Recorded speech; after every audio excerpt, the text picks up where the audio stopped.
बड़े पापा, आप मुझसे नाराज नहीं है ना? माँ का थोड़ा सा ख्याल रखिएगा प्लीज। क्या बोल रही है बेटा?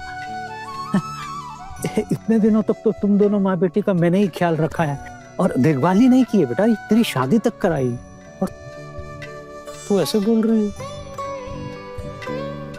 छोड़ो ये सब बातें, मुझे आशीर्वाद देने दो। बस बस,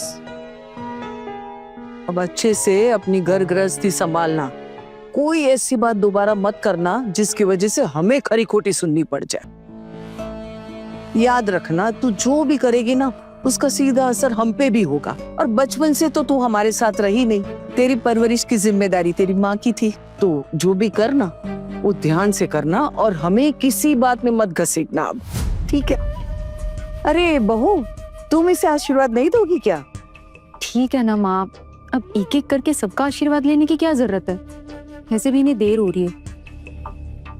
अरे नहीं कोई बात नहीं, आप लोग अपनी रस्में पूरी कर लीजिए, ज्यादा समय नहीं जाएगा, कुछ देर की बात है, हम बस निकल जाएंगे। खुश रहो। माँ, अपने बेटे को बोलो आशीर्वाद दे देंगे। अरे ठीक है, सबके पैर छूने की कोई जरूरत नहीं है। चाची, जो रस्में बाकी रह गई हैं पूरी कर लीजिए। हाँ हाँ चलो, अब कनकांजलि की रस्म पूरी करनी है, चलो पूरी करो। अब चावल डालने के बाद तुम्हें निकलना होगा, उसके बाद माँ का मुंह भी नहीं देख पाओगी, ठीक है ना? चलो छुटकी, आंचल खोलो।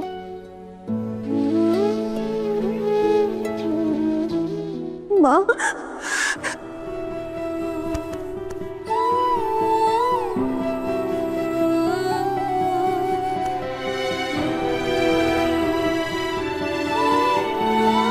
अरे अब ये रोना धोना माँ बेटी बंद करो ना। अरे जीवन का यही नियम है, 2 दिन में सब कुछ सह जाता है। चलो रस्म पूरी करो। है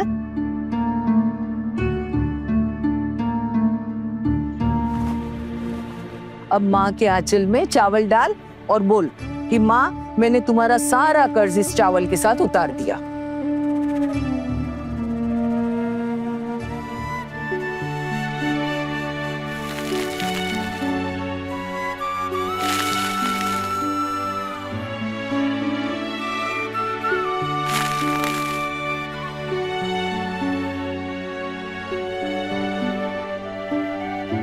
माँ, मैंने तुम्हारा हर कर्ज इस चावल से चुका दिया।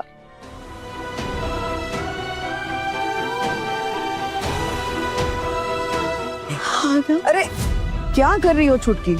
अपनी बेटी का अमंगल चाहती हो क्या?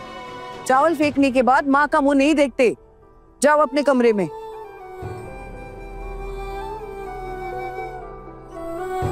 खुश रहना माँ, अपना ख्याल रखना।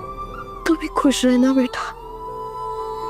बड़ी लाचार है तेरी माँ, तेरे लिए कुछ नहीं कर पाई, अपना ख्याल रखना। अरे चलो आना, देर हो रही है।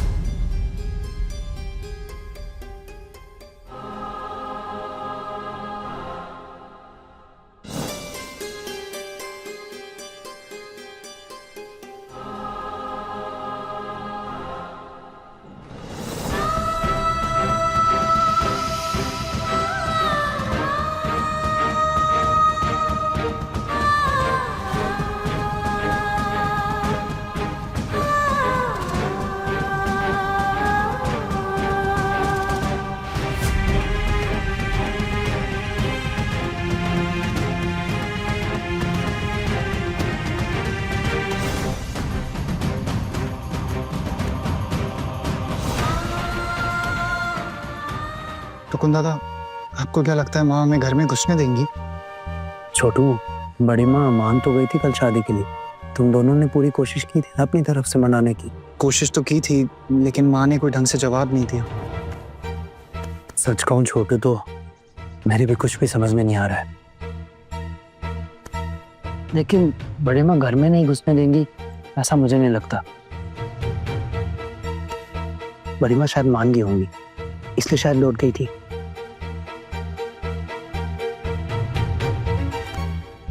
आना, चलो विदाई का वक्त हो गया है, आज।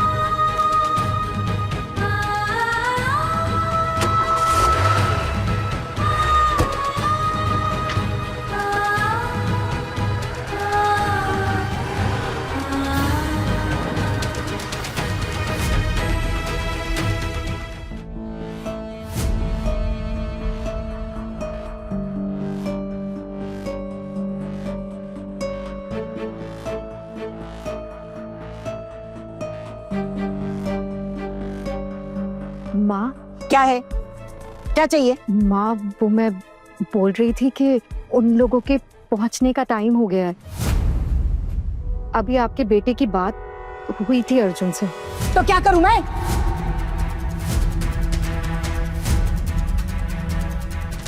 घर में इतना बड़ा कांड हो गया है, उनके आने की खुशखबरी सुनाने आ गई। तो क्या करूं? धुनुची नाच दिखाकर आरती उतारूं उनकी? कल इतना कुछ हो गया हमारे घर में, दीदी को दौड़ते हुए जाना पड़ा वहाँ, और तुम तीनों बहुएं देर रात तक वहीं पड़ी रही। क्यों? नहीं चाची, हम लोग तो आना चाहते थे, लेकिन अकेले कैसे आते? हम तो माँ के पीछे पीछे भी आए थे, लेकिन माँ तो आकाश तेवर जी के साथ गाड़ी में बैठकर निकल गई। हम लोग भी पीछे पीछे आ ही गए थे, है ना? अभी जो तुम्हारा काम है वो साफ साफ कहे। माँ वो मेरा मतलब था कि वो लोग आ रहे हैं ना, तो मैं बस पूछ रही थी कि नए जोड़े का गृह प्रवेश नहीं करेंगे ना? भाभी, गृह प्रवेश की रीति अगर नहीं करेंगे ना, तो हमारे छोटू के लिए अपशगुन हो सकता है। जो भी थोड़ा बहुत रीति रिवाज से होता है वो तुम तीनों कर लेना, हम वहाँ पर नहीं रहेंगे। हाँ हाँ, क्यों नहीं। अब भले उस लड़की की वजह से हमारी कितनी बदनामी हुई हो, लेकिन फिर भी हम गृह प्रवेश करके उसका स्वागत करेंगे। ऐसा बिल्कुल नहीं होगा। हाय मेरा लाडला बेटा, मेरी आंखों का सितारा, अच्छी सरकारी नौकरी करने वाला मेरा बेटा, जिसके लिए इतने अच्छे रिश्ते लाइन लगाए खड़े थे, वो एक ऐसी लड़की को मेरे खानदान की बहू बनाकर ला रहा है जिससे मेरी इज्जत, मेरा मान, मेरे खानदान का नाम सब कुछ मिट्टी में मिलाकर रख दिया। ची ची ची ची ची, सब सत्यानाश हो गया, सब कुछ खत्म कर दिया। सब खत्म हो गया, मेरा सब खत्म हो गया। तुम तीनों ऐसे क्या घूर रही हो मुझे? हाँ, क्या हुआ? जाओ, लग जाओ अपने काम में। तरफदारी करने आई है उनकी। अरे भाड़ में जाओ सब। तुम तीनों को जब मायके भेज दूंगी ना, तब तुम तीनों की अकल ठिकाने आएगी। बिल्कुल सही बोल रही हैं दीदी। इस घर का सबसे छोटा, सबसे लाडला बेटा, और उसकी ऐसी दुल्हन जिसके मंडप में दूसरा दूल्हा अपनी बारात लेकर आ गया। छी छी छी छी, ये तो सोच भी नहीं सकती। हमारे खानदान की ऐसी बहू। हाय हाय, ये सब सोचकर तो मुझे चक्कर आ रहा है सच में। अभी तो सर ही चकरा रहा है भाभी। आगे आगे देखिए, उस लड़की की वजह से ना हमारा सर ही गर्दन से अलग ना हो जाए।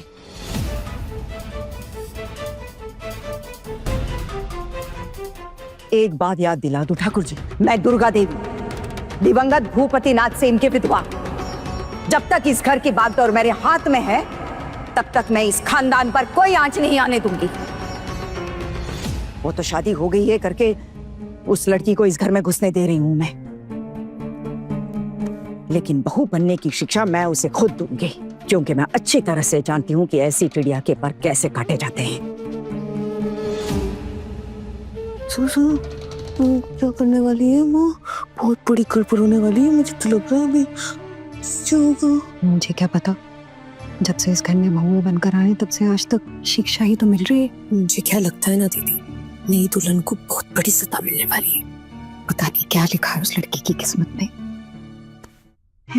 वो लड़की में कुछ कम नहीं है। आपने देखा अपने मंडप पे अपनी शादी में ऐसे चबड़ चबड़ चबड़ चबड़ चबड़ बोली जा रही थी, बताओ सबके सामने।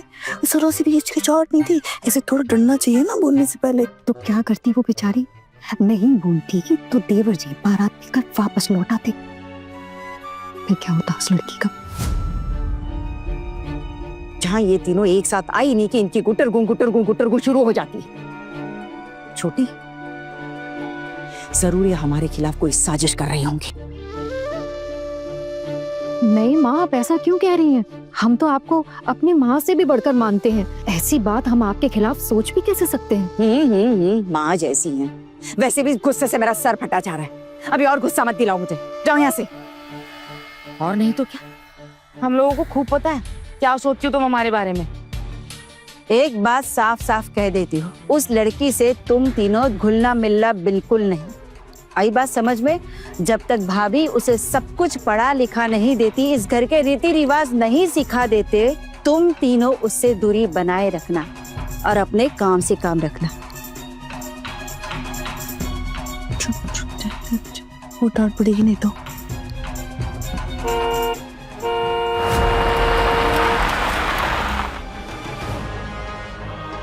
लगता है वो लोग आ गए।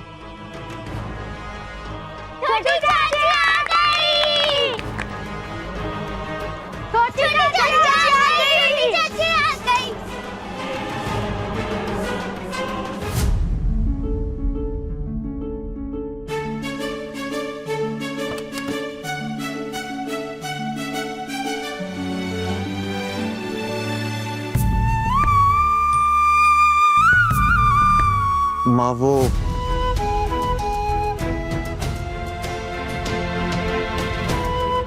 दीदी दीदी, अरे दीदी रुकिए ना, रुकिए रुकिए। आप कहाँ जा रही है? ये आपका घर है, आप कहीं नहीं जाएंगे, आप यहीं रुकेंगे। मैं अपने कमरे में जा रही हूँ। मुझे उस लड़की का चेहरा नहीं देखना है छोटी। अगर आप उस लड़की का चेहरा नहीं देखोगी तो उस लड़की को इस घर के रीति रिवाज कैसे सिखा पाओगी? सब कुछ आप ही को तो संभालना है। उस लड़की को इस खानदान की बहू कहलाने के लायक सिर्फ आप बना सकती हैं, नहीं तो हमारे छोटू की जिंदगी बर्बाद हो जाएगी। मेरे तो छोटू की जिंदगी बर्बाद हो गई, अब और क्या होगा? नहीं नहीं नहीं दीदी, अरे खुद को संभालिए। हाँ? अर्जुन इस खानदान का बेटा है, ऐसे कैसे उसकी जिंदगी खराब होने देंगे हम? आप अपने आंसू पोंछ लो। हम दोनों है ना, हर मुसीबत में आपके साथ खड़े हैं। देखिए भाभी, आज काल रात्रि है, आज तो उन दोनों का मिलना मना है। अभी वो लोग आएंगे तो उन्हें अलग अलग कमरे में रुकाना है, लेकिन कल नियमों के अनुसार उनकी सुहागरात है। कुछ भी कर कर आप उनकी सुहागरात मत होने देना। कौन सी सुहागरात? कोई सुहागरात नहीं होगी। अभी तक वो लड़की इस खानदान की बहू नहीं बन पाई है, और जब तक वो इस खानदान की बहू बनने लायक नहीं हो जाती, दोनों एक दूसरे से अलग अलग ही रहेंगे।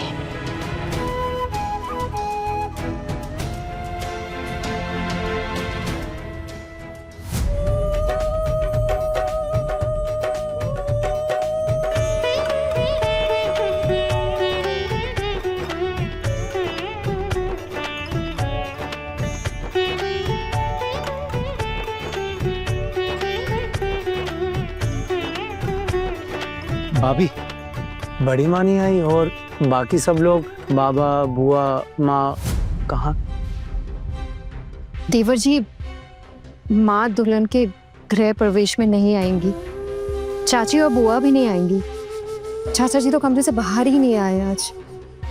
मुझसे आना, बुरा मत मानना।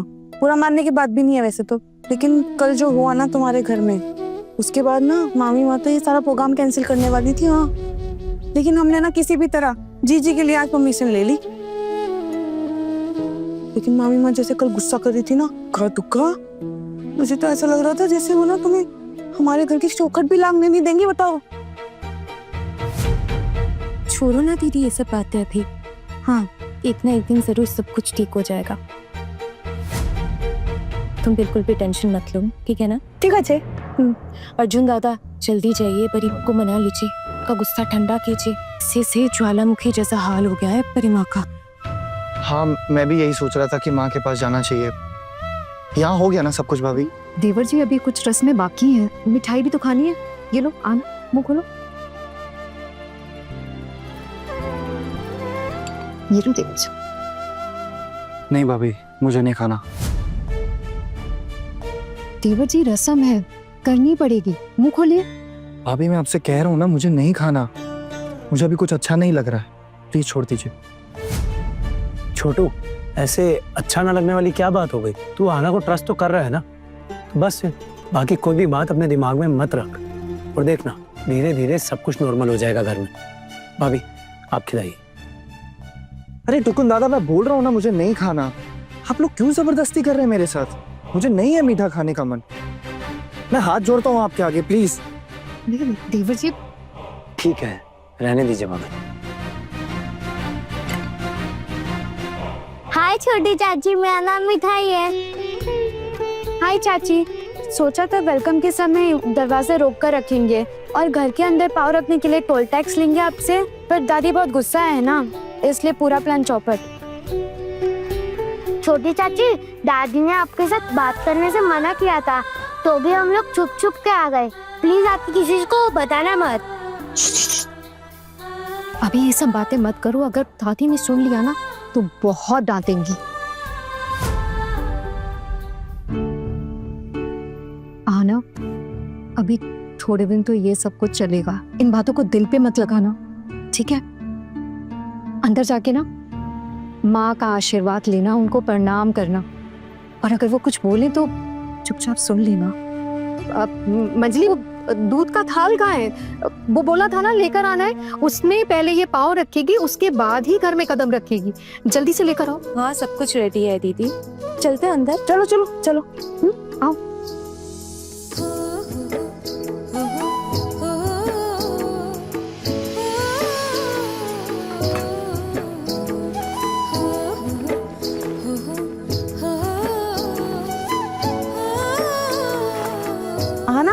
अब अपने दोनों पैर ना इस थाली में रखो और फिर अपना दाहिना पैर आगे बढ़ाकर ना घर में पहला कदम रखो, ठीक है जी?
देखा कितनी मनहूस लड़की है ये, घर में कदम रखते ही अशुभ संकेत देना शुरू कर दिया।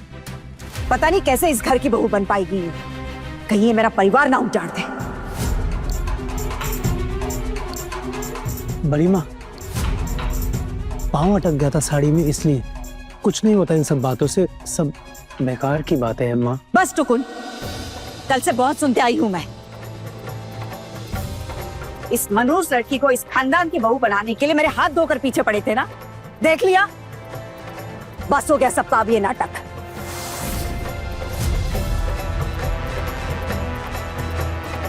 ढंग से चल भी नहीं पाती, आंखें तो है ना, ढंग से संभल कर पैर नहीं रख सकती। कल तेरी वजह से इतना बड़ा कांड हो गया, फिर भी तुम में कोई फर्क ही नहीं। अरे माँ ने को सिखा के नहीं भेजा, एक छोटी सी रस्म भी ठीक से नहीं कर सकती। दीदी ठीक कह रही है, मनहूस हो तुम। अरे नहीं नहीं, वो दूध उबाल कर गिराने की भी तो रस्म करनी है ना अभी। चलो, मैं तो ऐसी कह रही थी, करनी होती है ना रस्म तो रस्म होती है, नहीं करनी तो इनकी मर्जी। सारे बुजुर्गों से आशीर्वाद लो जाके, और माँ से अच्छे से आशीर्वाद लेना। जाओ।